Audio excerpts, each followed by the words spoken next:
There's no feeling more intense than starting over.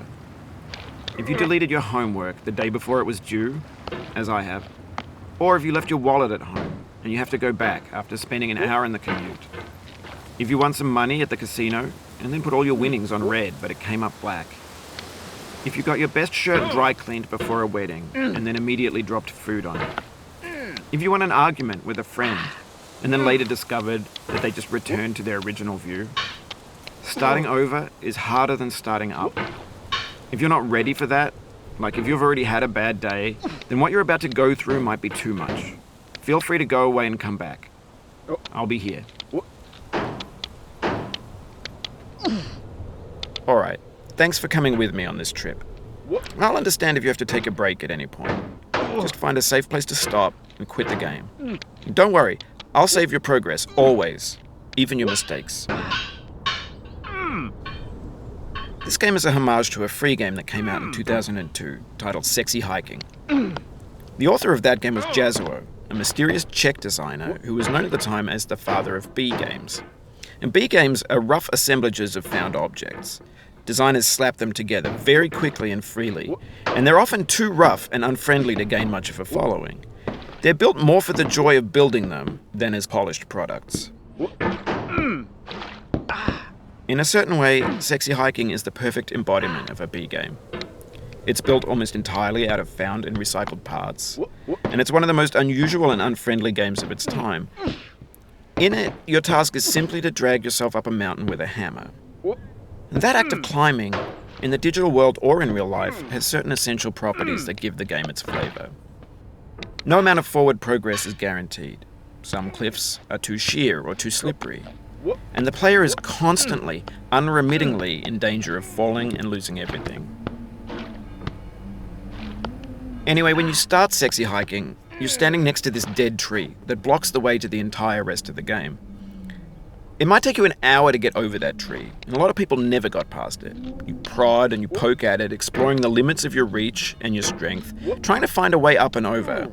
And there's a sense of truth in that lack of compromise. Most obstacles in video game worlds are fake. You can be completely confident in your ability to get through them once you have the correct method or the correct equipment or just by spending enough time. In that sense, every pixelated obstacle in Sexy Hiking is real. The obstacles in Sexy Hiking are unyielding, and that makes the game uniquely frustrating. But I'm not sure Jazzuo intended to make a frustrating game. The frustration is just essential to the act of climbing, and it's authentic to the process of building a game about climbing. A funny thing happened to me as I was building this mountain. I'd have an idea for a new obstacle, and I'd build it, test it, and it would usually turn out to be unreasonably hard. But I couldn't bring myself to make it easier. It already felt like my inability to get past the new obstacle was my fault, as a player rather than as a builder.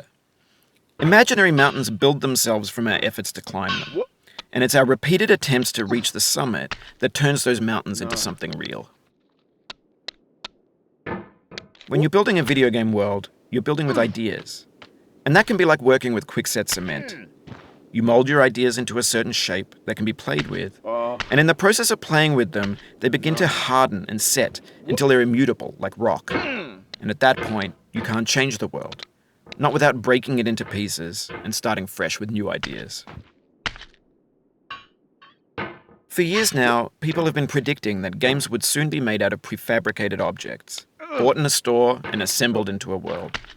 And for the most part, that hasn't happened, because the objects in the stores are trash. I don't mean they look bad or that they're badly made, although a lot of them are.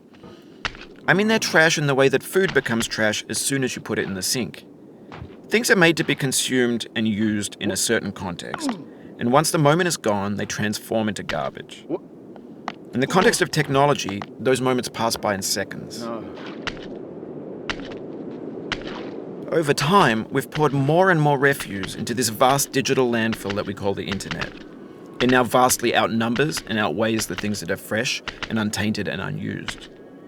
When everything around us is cultural trash, trash becomes the new medium, the lingua franca of the digital age.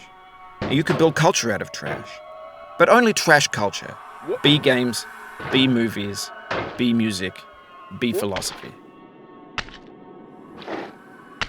Maybe this is what digital culture is. A monstrous mountain of trash, the ash heap of creativity's fountain. A landfill with everything we ever thought of in it. Grand, infinite, and unsorted.